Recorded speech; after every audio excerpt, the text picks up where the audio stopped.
You ask Tiger to solve. This deals with linear equations with one unknown. The final result is f equals 8. Let's solve it step by step. Simplify the expression. Expand the parentheses. Multiply the coefficients. Simplify the arithmetic. Group all f terms on the left side of the equation. Subtract 14f from both sides. Group like terms. Simplify the arithmetic.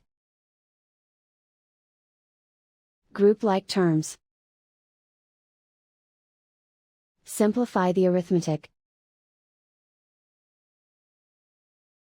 Group all constants on the right side of the equation. Subtract 4 from both sides. Simplify the arithmetic.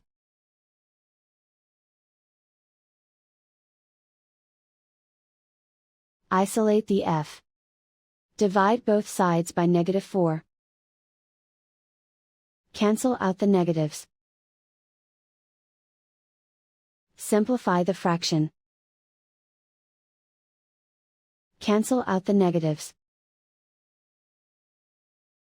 Find the greatest common factor of the numerator and denominator. Factor out and cancel the greatest common factor. And so the final result is f equals 8.